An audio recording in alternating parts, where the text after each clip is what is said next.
You're scrolling through your feed at 2 a.m. and you see another over-the-top proposal video. Flash mob, fireworks, a ring that costs more than your rent. Comments explode, goals, relationship goals. But then you pause, put your phone down and think, wait, why do we even do this? Why do humans across the planet stand up, promise forever, swap shiny metal circles and throw a massive party? Marriage feels like it's always been there, baked into our DNA. But what if I told you it's one of the most surprising inventions in human history? Not some eternal fairy tale, but a wild, adaptive survival hack that kept evolving. Today, we're cracking open the mystery. How did marriage actually begin? Stick around, because this story has more plot twists than a thriller, from caveman team-ups to farmer contracts, ancient haggling to love finally stealing the show. By the end, your next wedding invite is gonna hit different. Let's dive in. You know the drill. White dress or black tux, nervous vows, that awkward first dance where Uncle Bob tries the worm, rings on the left hand because ancient Romans thought a vein ran straight to the heart, rice throwing for fertility, bouquets for, well, we'll get to that. These aren't random. They're echoes of something way older. But here's the big question that hits you like a plot twist. If marriage is so universal, why isn't there one single first wedding moment? Spoiler, there isn't. It bubbled up from deep human needs. What happened before rings and paperwork, and how did a practical deal turn into, you complete me? The answer starts way back, in a world without farms, cities, or even the word mine. Let's rewind the clock. And trust me, what comes next will make you lean in. Fast backward, tens of thousands of years to small bands roaming the wild. No grocery stores, no paternity tests, just survival on the edge. Picture this. A group of 20 to 30 people around a flickering fire. Men out hunting dangerous game, women gathering plants with kids in tow. Babies, human infants, are basically helpless for years. Unlike a baby deer that stands up in minutes, our little ones need constant care. One parent alone? Game over. So what did they do? They formed pair bonds. One primary partner teaming up to raise offspring. But wait, what? It wasn't always strict monogamy like we imagine. Evidence from modern hunter-gatherers and ancient DNA shows flexibility, serial pairings, some sharing, but mostly focused teams. Why? Better survival rates. Dad helps protect and provide. The whole band does alloparenting, aunts, grandmas pitching in. It was a brilliant hack that let humans spread across the planet. Surprising fact, arranged marriages might go back to the first modern humans leaving Africa. Phylogenetic studies suggest early humans regulated mate exchange between groups to avoid incest and build alliances. Hey, your group has good hunters, ours has great gatherers, let's swap siblings, peace through partnerships. Humor break. Imagine a caveman proposal, no knee, no ring, just dragging back a fresh kill. Ugh, me hunt big beast, you not leave, we good team, romantic, debatable, effective? Absolutely, these bonds weren't written down, but they were the foundation. But here's the mini cliffhanger. Everything was chill in small mobile groups, until humans invented something that flipped society upside down. Farming. What happened when ours became literal property? You're not going to believe how it changed relationships forever. Around 12,000 years ago, boom, the Neolithic Revolution. Humans start planting seeds, domesticating animals, settling down. Suddenly, we're not nomads, we have stuff, land, herds, surplus grain, and with stuff comes the ultimate drama, inheritance. Picture this, a farmer staring at his fields thinking, who gets this when I'm gone? Not some random kid from who knows where. Paternity certainty skyrockets, loose pair bonds tighten. Families start negotiating. Your son marries my daughter, our lands connect, we all win. Wait, many experts say farmers basically invented marriage as a formal institution? In mobile hunter-gatherer groups who cared about precise lineage, resources were shared but settled life. Property changed the game. Marriage became about securing bloodlines, labor, and alliances.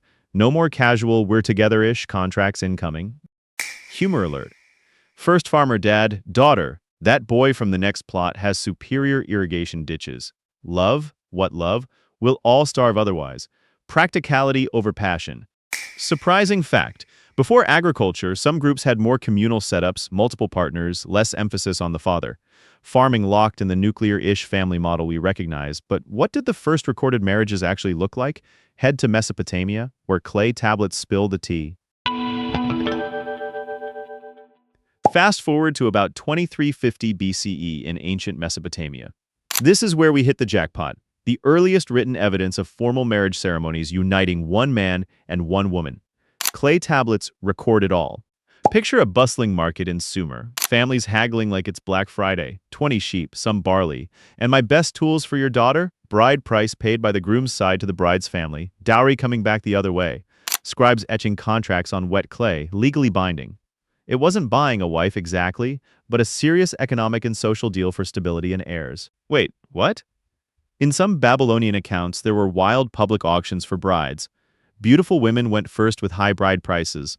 Less conventionally attractive ones had reverse auctions where suitors were paid to take them. Efficient? Brutal? Both? Herodotus noted it. Talk about transparency.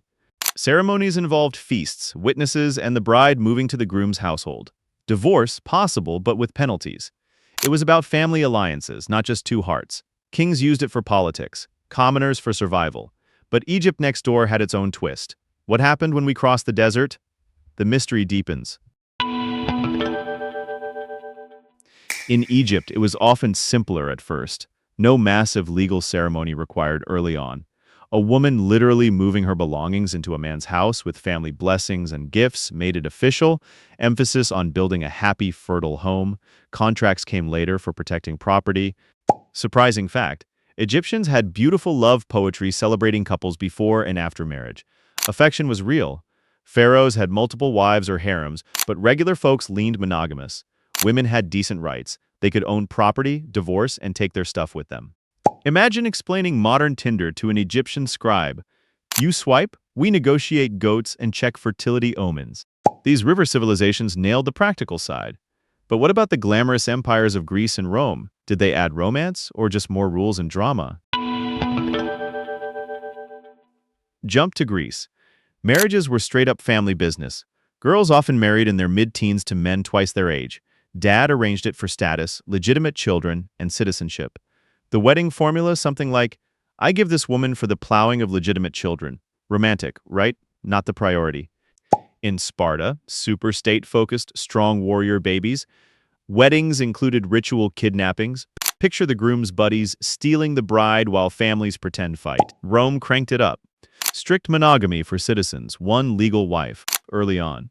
Wives fell under husbands' legal control in Manu. Later, more freedom. Laws pushed marriage and kids for the empire. Ceremonies with breaking bread or cake over the bride's head for fertility, messy but symbolic. Dowries, contracts, alliances. Did you know that Roman men could have mistresses and slaves, but the legal wife secured the bloodline? Rings? Early versions were iron or gold, symbolizing ownership or eternity. The left-hand ring finger tradition starts here.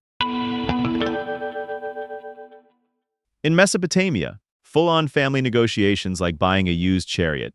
Greece, dads inspecting brides like livestock. Good teeth, strong hips for heirs. Rome, that bread-smashing ritual, imagine crumbs everywhere at the reception. Congrats, watch your step. Wait, what?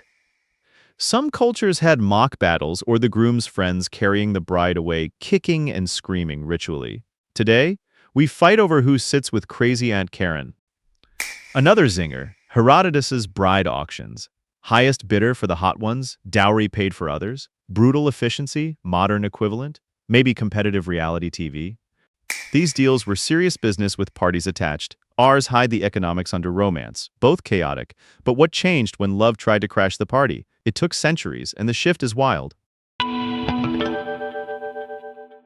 For most of history, love was a nice bonus, not the main event. Affection often grew after the wedding. Then came courtly love in the Middle Ages, knights pining dramatically. Chivalry added sparkle. Enlightenment and Industrial Revolution. People flock to cities away from family farms. Individual choice rises. Novels explode with marry for love ideals. By the 18th, 19th centuries, especially in the West, romance becomes the goal. Queen Victoria's genuine love match? Huge influencer moment. The idea that marriage must be primarily about passionate romantic love is shockingly recent, really dominating only the last 200 to 300 years. Before compatibility, status, and babies first. Love, hope for the best. Wait, what? Some historians trace happily ever after as the default expectation to around the 19th century. Mind blown. Today, a beautiful mess of all that history, love and legal contracts. Tax breaks, shared Netflix, therapy when needed, same-sex marriage, blended families, destination I-dose. But traditions persist, rings from Egypt, Rome, veils possibly from warding off spirits or hiding the bride in arranged deals, tossing rice or grains for fertility. We've added equality and choice, rates fluctuate, but the human drive for deep partnership, still going strong.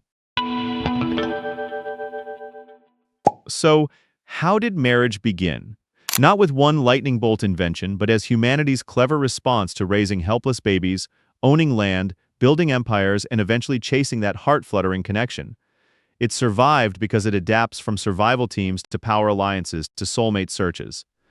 Next time you're at a wedding, smiling through tears as rings are exchanged, remember, you're witnessing 10,000 plus years of evolution in one ceremony.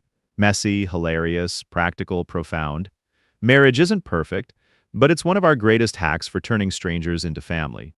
What do you think, has marriage evolved for the better? Drop your wildest wedding story or theory in the comments.